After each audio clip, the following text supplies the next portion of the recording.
Reprezentantები, გაიხარეთ. ყოველ შემდგომ ჩემი მეუღლე თვითდასაკუთრებით. ყველანაირად გაჭირვებული ოჯახი. მეუღლე ვეღარ ეპიდემიამდე ხო უჭირდა და უჭირდა ხალხს. და არ ჩაუღრმავდები როგორ უჭირდა, ყველამ ძალიან კარგად ვიცით, მაგრამ აი 3 თვის შემდეგ მეც კი პოლიტიკოსი, რომელიც აქტიურად ვიყავი პოლიტიკურ ველზე, არ ველოდი აი ამ ხარისხის და ამ მასშტაბის გაჭირვებას ხალხში. ყოველ მეორე ოჯახს რეალურად არ აქვს საკვები პროდუქტების ფული ოჯახში. და ბევრ მათგანს საერთოდ კომუნალური გადასახადების ფულიც არ აქვს და ჩაჭრილი აქვს ელექტროენერგია და გაზიც.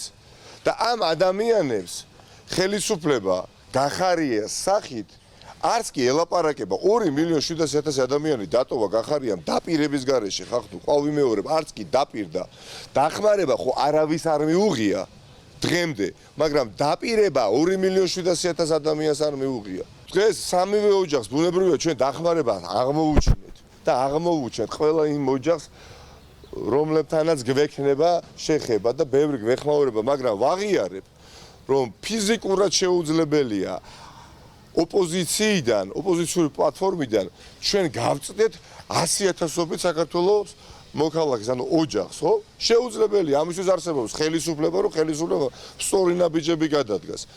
ამიტომ მე ვფიქრობ, რომ სანამ დრო არის ხელისუფლებამ უნდა გააკეთოს ის, რასაც ნაციონალური მოძრაობის წინადადება გულისხმობს. რაც არ უნდა ჩვენთან პოლიტიკურ პაექრობაში იყოთ, ძვირფასო ბიზინა ივანიშვილო.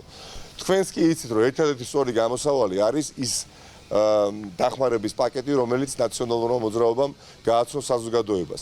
ამას თუ თქვენ არ გააკეთებთ, რა თქმა უნდა, ძალიან მძიმე მდგომარეობაში ჩავარდება ხალხი კიდევ უფრო, მაგრამ მე ვფიქრობ, რომ კიდევ უფრო მძიმე მდგომარეობაში ჩავარდებით თქვენ და არ მოვიტყვილები და სიმართლეს ვიტყვი, რომ არც ერთი და არც მეორე არ გამიხარდება.